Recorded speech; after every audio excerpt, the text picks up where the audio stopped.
Hello coders, this is Algobot 048B। এই video টিউটোরিয়ালে আমরা নতুন একটি টেকনিক নিয়ে আলোচনা করব। লেটসে আপনাকে একটি সর্টেড অ্যারে দেওয়া থাকলো, অ্যারেটার নাম হচ্ছে লেটসে এ। এখন এ যে অ্যারেটা, ওই অ্যারেতে আপনার ইন্ডেক্স আছে 1 থেকে 12 পর্যন্ত, এটা 1 বেসড ইন্ডেক্সিং দিলাম আমরা। তো ওই অ্যারেতে আমার 12টি এলিমেন্ট আছে, 2, 4, 8, 9 এভাবে প্রত্যেকটা এলিমেন্ট সর্টেড অবস্থায় থাকবে। আমার যে অ্যারেটা ইনিশিয়ালি সেটা সর্ট করা থাকবে ছোট থেকে বড় ক্রমে। তো ছোট থেকে বড় ক্রমে আমার যে অ্যারেটা আপাতত সর্ট করা আছে, সেই অ্যারেতে আমাকে বলা হলো যে x = 48 বা x = 48 কিংবা যাই হতে পারে। আমাকে যে x এর একটি ভ্যালু দেওয়া থাকবে, আমাকে বলা হবে যে x এর ভ্যালুটি কোন ইন্ডেক্সে আছে সেটা ফাইন্ড আউট করো। ওকে, তো আমরা যেটা করব ভেরি সিম্পল, আমরা প্রথম থেকে একটা লুপ চালাবো। তো যদি আমরা লুপ চালিয়ে প্রবলেমটা সলভ করতে চাই, সেক্ষেত্রে আমাদের যে কোড হবে সে কোডটা অনেকটা এরকম। তো এক্ষেত্রে যেটা হবে, আমি প্রতিবারে ইন্ডেক্স 0 থেকে n-1 পর্যন্ত, এখানে 1 থেকে n পর্যন্ত নিতে হবে। যাই হোক, তো এখানে আমরা প্রতিবারে চেক করব যে আপাতত যে ইন্ডেক্সটা আছে সেটা কি আমার টার্গেট ভ্যালু কিনা। তো লেটস আমি এখন আপাতত ইন্ডেক্স 1-এ আছি। এখন 1-এর ভ্যালুটা আছে 2। এখন 2 কি আমার টার্গেট ভ্যালু 48? না। তাহলে আমি কি করব, 2 থেকে 4-এ মুভ করব পরবর্তী এলিমেন্টে। তাহলে আমার কয়টা অপারেশন করা হলো? একটা। দেন 4ও কিন্তু আমার 48-এর সমান না। এখন আমি 4 থেকে আবার 8-এ, 9, 16, তাহলে আমার অপারেশন কয়টা হলো? 1, 2, 3, 4, আমার 4টা অপারেশন হয়েছে। দেন আমি 16 থেকে 32-তে যাব, 5টা, 32 থেকে 43, 6টা, দেন 43 থেকে 48। 48-এ আসার পরে আমার যে 8th ইন্ডেক্সটা আছে, অষ্টম ইন্ডেক্সটা আছে, অষ্টম ইন্ডেক্সে আসার পরে আমি আমার টার্গেট ভ্যালু x পেলাম। এখন আমি প্রিন্ট করব যে ইন্ডেক্স = 8। এখন যদি আমার যে x এর ভ্যালুটা 48, এখন x এর ভ্যালুটা যদি আমার লাস্ট ইন্ডেক্সে থাকতো, কিংবা আমার x এর ভ্যালুটা যদি এই অ্যারেতে না থাকতো, সেক্ষেত্রে কিন্তু এই যে আমার যে লুপটা, এই লুপটা কিন্তু সম্পূর্ণ অ্যারেতে একবার করে ঘুরতো, তাই না? সেক্ষেত্রে আমার টোটাল অপারেশন হতো কয়টা? টোটাল অপারেশন হতো আমার n সংখ্যক। আর n সংখ্যক অপারেশন হতো মানে আমার এই প্রবলেমের টাইম কমপ্লেক্সিটি হতো অর্ডার অফ n। এখন আমি কোনো একটি অ্যারেতে, যদি অ্যারেটা সর্টেড থাকে, সেই সর্টেড অ্যারেতে আমার একটি নাম্বার খুঁজে বের করতে হবে। ওইটা আমি এইভাবে সলভ করব, আপাতত যেভাবে আমরা কথা বললাম। ওকে, এখন আমি চাচ্ছি যে এটা একটু বেশি স্লো হয়ে যাচ্ছে, এটাকে অনেক বেশি অপারেশন করা লাগতেছে। আমি চাচ্ছি অপারেশনটা কমাইতে, আমি চাচ্ছি এই প্রবলেমটাকে অনেকটা ছোট করতে। আমার টার্গেট ভ্যালু x বের করতে হবে একটা সর্টেড অ্যারে থেকে। ইভেন জানাইতে হবে যে আমার ওই ভ্যালুটা ওই অ্যারেতে এক্সিস্ট করে কিনা। যদি না করে তাহলে আমার সেটাও ইনফর্ম করতে হবে যে ওই ভ্যালুটা ওই অ্যারেতে এক্সিস্ট করেই না। আর যদি এক্সিস্ট করে তাহলে তার ইন্ডেক্সটা প্রিন্ট করতে হবে। এই যে প্রবলেমটা আমরা এইভাবে সলভ করতে পারি, নেইভ অ্যাপ্রোচ। এটা হচ্ছে আমার নেইভ অ্যাপ্রোচ, মানে সবচেয়ে সহজ পন্থা। এখন সহজ পন্থাতে আমার টাইম কমপ্লেক্সিটি অনেক বেশি আসতেছে। এখন আমি চাচ্ছি এই প্রবলেমটাকে অনেক শর্টকাট ওয়েতে করতে। তো আমি একটা নতুন টেকনিক অ্যাপ্লাই করতে পারি। ওকে, এটা হচ্ছে সেই অ্যারেটা, যে অ্যারেটা নিয়ে আমরা একটু আগে কাজ করলাম। আমার টার্গেট ভ্যালু সেম আছে। আমি একটা কাজ করতে পারি, আমি দুইটা পয়েন্টার নিতে পারি। পয়েন্টার মানে দুইটা মার্কার। লেটসে একটা মার্কার আমার এখানে আছে, এটার নাম দিলাম আমি হচ্ছে L, আর আরেকটা মার্কার আমার এখানে আছে, ওইটার নাম দিলাম হচ্ছে আমি R। এখন আমার আরেকটা মার্কার থাকবে, সেটা হচ্ছে মিড। এখন মিড কি জিনিস? মিড হচ্ছে অ্যাকচুয়ালি L এবং R হচ্ছে একটা রেঞ্জ। আমি চেক করব L এবং R যে বর্তমান যে রেঞ্জটা, যে পরিধিটা আছে, এই পরিধির ভিতরে আমার টার্গেট ভ্যালুটা এক্সিস্ট করে কিনা। তো আমার যে টার্গেট ভ্যালুটা আছে সেটা যেখানে এক্সিস্ট করুক না কেন, আমার বর্তমান L এবং বর্তমান R এর ঠিক মাঝখানে আমার মিড ভ্যালুটা থাকবে। তার মানে আমার mid is equal two L plus R minus L/2। এখন এটা একটু কমপ্লেক্স ইকুয়েশন হয়ে যায়।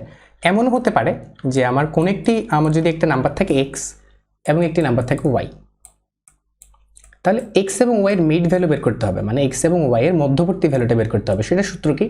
সেটা আমি simply x + y divided by 2 করতে পারি। কিন্তু এই ক্ষেত্রে লেটসে আমার L ইজ ইকুয়াল টু হচ্ছে আমার 10⁹ এবং R ইজ ইকুয়াল টু হচ্ছে 10⁹।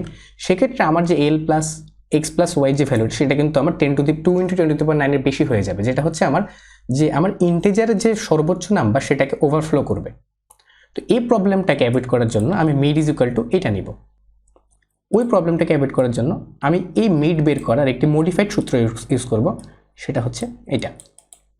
আমার মিড ইজ ইকুয়াল টু বর্তমানে হবে L plus R minus L divided by 2। Okay, তাহলে আমার এল হচ্ছে 1, আর হচ্ছে 12। আমি ইন্ডেক্সের কথা বলছি। এল হচ্ছে আমার 1 এবং আর হচ্ছে 12। তাহলে আমার মিড ভ্যালু কত? আমার মিড ভ্যালু হচ্ছে 1 প্লাস 12 মাইনাস 1, মানে হচ্ছে 12 মাইনাস 1 11, 11 বাই 2, 11 বাই 2 হচ্ছে আমার 5, তাহলে 1 প্লাস 5 হচ্ছে 6। দ্যাট মিনস আমার 6th ইন্ডেক্সে আমার মিড ভ্যালুটা আছে। তাহলে আমার মিড হচ্ছে আপাতত 6-এ। ওকে, তাহলে আমার মিড ভ্যালু কত? মিড ভ্যালু হচ্ছে 32। এখন আমার একটা প্রশ্ন আসছে, আমি 2টা প্রশ্ন করব, অ্যাকচুয়ালি 3টা। আমি সবার আগে প্রশ্ন করব আমার মিড কি আপাতত আমি যে টার্গেট ভ্যালুটা খুঁজতেছি সেটার সমান কিনা, মিড কি আমার এক্স এর সমান কিনা সেটা আমি আগে জিজ্ঞেস করব। যদি আমার mid is equal two x হয় তাহলে আমার এই যে 6 সেটাই হচ্ছে আমার অ্যান্সার। যে ইন্ডেক্সটা আমি খুঁজছি আমার টার্গেট ভ্যালুর ইন্ডেক্স বের করতে হবে, তাই তো? তো আমার যদি মিডের যে বর্তমান ভ্যালুটা এ অফ মিডের সেটা যদি আমার টার্গেট ভ্যালুর সমান হয় তাহলে এটাই আমার অ্যান্সার। এখন যদি টার্গেট ভ্যালু সমান না হয় দেন আমার দ্বিতীয় প্রশ্ন হচ্ছে আমার মিড ভ্যালুটা যেটা আছে সেটা কি টার্গেট ভ্যালুর থেকে বড় কিনা। যদি আমার মিড ভ্যালুটা টার্গেট ভ্যালু থেকে বড় হয় তাহলে অবশ্যই আমার মিড ভ্যালুটা টার্গেট ভ্যালুর পরে আছে, কারণ আমার এই অ্যারেটা কিন্তু সর্টেড অবস্থায় আছে ছোট থেকে বড় ক্রমে। তাহলে আমার মিড ভ্যালুটা যদি টার্গেট ভ্যালুর থেকে বড় হয় দ্যাট মিনস আমার টার্গেট ভ্যালুটা মিডের বাম পাশে অবস্থান করতেছে। আমি আবার বলতেছি, যদি আমার মিড ভ্যালুটা টার্গেট ভ্যালুর থেকে বড় হয় দ্যাট মিনস আমার মিড ভ্যালুটা টার্গেট ভ্যালুর পরে অবস্থান করতেছে। দ্যাট মিনস আমার টার্গেট ভ্যালুটা মিডের বাম পাশে আছে। ওকে, এটা হচ্ছে প্রথম প্রশ্ন। দ্যাট মিনস আমার টার্গেট ভ্যালুটা মিডের বাম পাশে আছে। আর থার্ড প্রশ্ন হচ্ছে যদি এরকম হয় যে আমার মিড ভ্যালুটা কি এক্সের থেকে ছোট কিনা। মিড ভ্যালুটা যদি এক্সের থেকে ছোট হয় তার মানে আমার মিড ভ্যালুটা এক্সের আগে আছে। দ্যাট মিনস আমার মিডের ডান পাশে এক্স আছে। ওকে, তাহলে এবার আমরা দেখি এই 3টা প্রশ্ন আমি করব। তাহলে আমি এখন কোথায় আছি? আমি আপাতত মিড ভ্যালুটা বের করলাম। এবার আমি দেখি প্রথম প্রশ্ন আমার মিড কি এক্সের সমান? না। তাহলে দ্বিতীয় প্রশ্ন আমার মিড কি এক্সের থেকে বড়? না। মিড কি এক্সের থেকে ছোট? হ্যাঁ, মিড এক্সের থেকে ছোট। দ্যাট মিনস আমার মিড এইটুকুর মধ্যে আছে। মিড আমার এক্সের থেকে ছোট মানে এই অংশটার মধ্যে মিডের পরে আমার এক্স আছে, তাই না? মিড এক্সের থেকে ছোট তার মানে হচ্ছে মিডের ডান পাশে আমার এক্সটা আছে। ওকে, তাহলে আমি কি করব? আমি এবার এই যে মিডের বাম পাশের যে অংশটা, মিড এবং মিডের বাম পাশের যে অংশটা সেটাকে আমি টোটালি ইরেজ করে দেব, কারণ আমার এইটুকুর দরকার হচ্ছে না। কেন দরকার হচ্ছে না?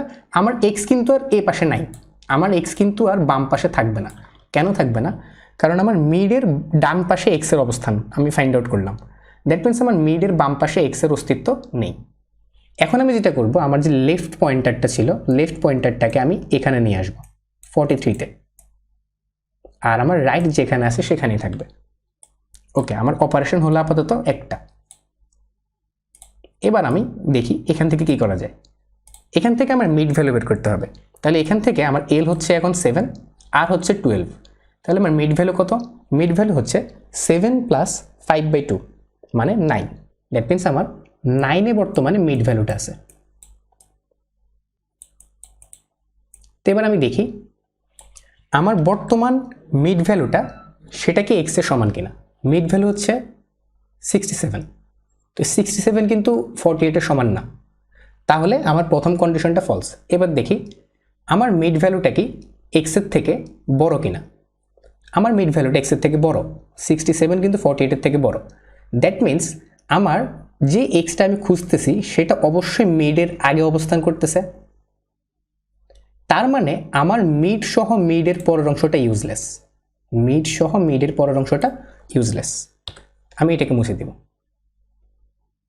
এবার আমি দেখি আমার রাইট পজিশন হচ্ছে এটা। এবার রাইট পজিশনকে আমি এখানে নিয়ে আসলাম 8-এ। আচ্ছা, এবার আমি মিড পজিশন বের করব। এবার আমার মিড পজিশন হচ্ছে 7 প্লাস 1/2 মানে 7। এবার আমি দেখি আমার মিড পজিশন হচ্ছে এই যে 7টা। আমার অপারেশন হলো আপাতত দুইটা, যাই হোক আমার মিড পজিশন হচ্ছে এই যে 7টা। এখন 7 যে ভ্যালুটা, 7-এ 43 আছে, 43 কি এক্সের থেকে এক্সের সমান না, 43 কি এক্সের বড় না, তাহলে 43 অবশ্যই এক্সের ছোট। দ্যাট মিন্স 43 এর ডান পাশে এক্স এক্সিস্ট করতেছে, তার মানে আমার 43 সহ 43 এর বাম পাশে সব কিছু ইউজলেস, আমি সেটাকে মুছে দিব। এবার আমার এল ইজ ইকুয়াল টু কত, এবার আমার এল ইজ ইকুয়াল টু হচ্ছে 48, আই মিন 8 ইন্ডেক্স, আর আর ইজ ইকুয়াল টু 8। তাহলে আমার মিড ভ্যালু কত, আমার মিড ভ্যালু হচ্ছে 8 plus R minus L divided by 2, তার মানে আমার মিড ভ্যালু হচ্ছে 8, আমার মিড ভ্যালু হচ্ছে 8। এবার আমি দেখি আমার এ অফ মিড কি আমার টার্গেট ভ্যালু সমান, হ্যাঁ আমার এ অফ মিড কিন্তু এক্স্যাক্টলি টার্গেট ভ্যালু সমান, তাহলে আমি এখান থেকে এর ইন্ডেক্সটা প্রিন্ট করব যে সেটা হচ্ছে 8। তাহলে আমার টোটাল অপারেশন হলো 3টা। দ্যাট মিন্স আমি অনলি 3টা অপারেশন করে আমি আমার টার্গেট ভ্যালুটি রিচ করতে পারলাম। তাহলে এটা অবভিয়াসলি আমার আগের অ্যাপ্রোচ থেকে বেটার। এখন এই যে এই অ্যাপ্রোচে আমি প্রতিবারে কি করেছি, প্রতিবারে আমি কম্পাইলারকে দুইটা প্রশ্ন করেছি যে আমার বর্তমান যে মিডটা আছে সেটা কি আমার টার্গেট ভ্যালুর থেকে ছোট নাকি বড়। প্রতিবারে এই দুইটা কোশ্চেন করে করে আমি একটা পার্ট করে ডিলিট করতে করতে সামনের দিকে অগ্রসর হয়েছি। এই যে প্রতিবারে দুইটা করে প্রশ্ন করা দ্যাট মিনস আমার প্রতিবারে দুইটাই অপশান আছে। তো দুইটা অপশান থাকাকে বাইনারি কোশ্চেন বলা হয়। আর ওই বাইনারি কোশ্চেন থেকে এই অ্যালগোরিদমটার নাম হচ্ছে বাইনারি সার্চ। আমি প্রতিবারে বাইনারি দুইটা প্রশ্ন করব, ওই দুইটা প্রশ্ন করে করে একটা টার্গেট ভ্যালুকে সার্চ করব, এই জন্য এটাকে বলা হয় বাইনারি সার্চ। এখন আমি যদি এর কোড দেখি, তো আমরা এবার ওই অ্যাপ্রোচের কোড দেখব। তো আমরা যদি এর কোড দেখতে চাই, কোডটা অনেকটা এরকম। প্রথমে আমি দুইটা পয়েন্টার নিব, L is equal to 0, R is equal to n-1। যতক্ষণ পর্যন্ত আমার এল আর এর থেকে ছোট অথবা সমান আছে আমি ততক্ষণ পর্যন্ত মিড বের করব। Mid is equal to L plus R minus L divided by 2। আর পরবর্তীতে দেখব যদি এ অফ মিড আমার এক্সের সমান হয় তাহলে আমি ইন্ডেক্সটা প্রিন্ট করব, দেন ব্রেক করব, আমার কিছু করার দরকার নেই। আর না হলে আমি দেখব আমার বর্তমান মিড ভ্যালুটা এক্সের থেকে ছোট কিনা। যদি আমার বর্তমান মিড ভ্যালুটা এক্সের থেকে ছোট হয় দ্যাট মিনস আমার এক্স ডান সাইডে অবস্থান করতেছে, আমার বাম সাইডে যে এলিমেন্টগুলো আছে সেগুলো ইউজলেস। তখন আমি এল পয়েন্টারটাকে কি করব, তখন আমার যে এল পয়েন্টারটা আছে সেটাকে আমি সামনে নিয়ে আসবো, তখন এল পয়েন্টারটা আমার মিড প্লাস 1 হয়ে যাবে। আর না হলে আমার আর পয়েন্টারটাকে আমি মিডের আগে নিয়ে আসবো, সেটা হয়ে যাবে মিড মাইনাস 1। তো এই টেকনিকের মাধ্যমে আমার সর্বোচ্চ আমি যদি লগ অফ এন, যেটা ভিত্তি হচ্ছে 2, লগ অফ এনটা অপারেশন করি, সেক্ষেত্রে আমি আমার ডিজায়ার্ড টার্গেট ভ্যালুটা পেতে পারি। সর্বোচ্চ আমার লগ অফ এন অপারেশন করা লাগবে। তো এই যে টেকনিকটা এবং এই কোডটা, এটাকে বলা হয় অ্যাকচুয়ালি বাইনারি সার্চিং। তো বাইনারি সার্চের যে সিরিজটা সেটা আমাদের আজকে থেকে শুরু হলো। তো বাইনারি সার্চের সিরিজটাকে আমরা নিম্নে বর্ণিত যে ফ্লোটা আছে এইভাবে কন্টিনিউ করব। আমরা ইন্ট্রোডাকশন টু বাইনারি সার্চ আজকে দেখলাম, দেন পরবর্তীতে বাইনারি সার্চ অন অ্যারে নিয়ে কিছু আলোচনা করব। বাইনারি সার্চ অন অ্যারে নিয়ে ভিতরে আমরা লোয়ার বাউন্ড নিয়ে আলোচনা করব এবং আপার বাউন্ড নিয়ে আলোচনা করব, এবং একটি অ্যারেতে যদি অ্যারেটা ইনক্রিজিং এবং ডিক্রিজিং অবস্থায় থাকে তাহলে তার পিক ভ্যালু বের করা বাইনারি সার্চ দিয়ে কীভাবে করা যায় সেটা দেখব। দেন পরবর্তীতে আমরা একটি ফিনাইট নাম্বার রেঞ্জের ভিতরে কোনো একটি ইকুয়েশন সলভ করার ক্ষেত্রে বাইনারি সার্চ কীভাবে ব্যবহার করতে পারি এবং এফিশিয়েন্টলি লগ অফ এন টাইমের মধ্যে স্কোয়ার রুট অফ এন কীভাবে বের করতে পারি। আর পরবর্তীতে আমরা যখন বাইনারি সার্চের অনেক প্রবলেম সলভ করে ফেলবো, পরবর্তীতে আমরা দেখব যে কিভাবে বাইনারি সার্চের একটি প্রবলেম রেকগনাইজ করা যায়, একটি প্রবলেমকে বাইনারি সার্চ দিয়ে কিভাবে অ্যাপ্রোচ করা যায়, আমরা সেইটা নিয়ে ডিসকাস করব। আর পরবর্তীতে আমাদের সিরিজটা এখানে শেষ হবে, বাট পরবর্তীতে আমরা যতই সামনে প্রবলেম সলভ করতে থাকবো, বিভিন্ন কন্টেস্টে ভিডিও টিউটোরিয়াল দিতে থাকবো, তখন নতুন কোনো রিসোর্স পাওয়ার সাথে সাথেই আমরা টাইমের ফ্লোয়ের সাথে বাইনারি সার্চের যে আমাদের প্লেলিস্টটা সেটাকে এনরিচ করার ট্রাই করব। এবং এই বাইনারি সার্চ লার্নিং সিরিজ চলাকালীন পাশাপাশি আমরা কম্প্রিহেন্সিভ প্রবলেম সলভিং করব। প্রতি 1 সপ্তাহ কিংবা 10 দিন পর বাইনারি সার্চের জন্য একটি প্রবলেম দেওয়া হবে, সেটা হচ্ছে অ্যালগোবটের যে ডিসকর্ড সার্ভার কিংবা ফেসবুক পেজ আছে সেখানে দিয়ে দেওয়া হবে। তো আপনি যদি অ্যালগোবটের ডিসকর্ড সার্ভার এবং ফেসবুক পেজে না দিয়ে থাকেন, ডিসক্রিপশন বক্সে সেগুলোর লিঙ্ক দেওয়া আছে, আপনি সেখানে জয়েন্ট হতে পারেন। তো সেখানে জয়েন্ট হওয়ার পর আপনি বাইনারি সার্চের যে বর্তমান যে আমাদের সিরিজটা সেটা ফ্লোয়ের সাথে সাথে আপনি শিখতে থাকবেন, পাশাপাশি যে প্রবলেমগুলো দেওয়া থাকবে সেগুলো আপনি কম্প্রিহেন্সিভলি সলভ করতে থাকবেন, এবং মাঝে মধ্যে বাইনারি সার্চের উপরে আমরা বিভিন্ন কন্টেস্ট অ্যারেঞ্জ করব, ওই কন্টেস্টগুলোতে পার্টিসিপেট করতে পারেন। তো এই যে সিরিজের যে ফ্লোটা এটা যদি আপনি পারফেক্টলি কমপ্লিট করতে পারেন সেক্ষেত্রে বাইনারি সার্চ খুবই একটি ইজি টপিকস হয়ে যাবে আপনার জন্য। তো পরবর্তীতে আমরা বাইনারি সার্চের যে পরবর্তী টপিকসগুলো আছে সেগুলো নিয়ে আলোচনা করব। Till then, good bye.